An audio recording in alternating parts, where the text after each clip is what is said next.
嗱，跟住咧就2015年 Pair 1B 第5條嘅 B part， 嗱 B part 裏邊咧其實佢問咗你 S 同埋 T 兩樣嘢嘅，咁我哋今次咧就淨係講個 S 嘅啫。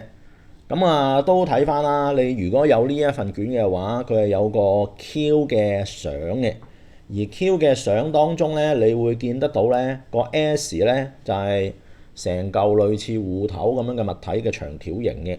而呢個長條形嘅物體係咩嚟嘅咧？根據我哋之前嘅理解咧，佢就係 mitochondrion 嚟嘅。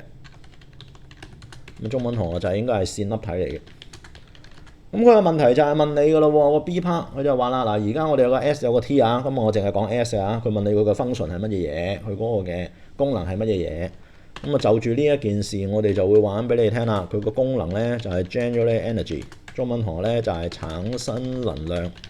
咁呢個我碌屎有噶啦，咁你基本上嚟講就答翻去就可以噶啦。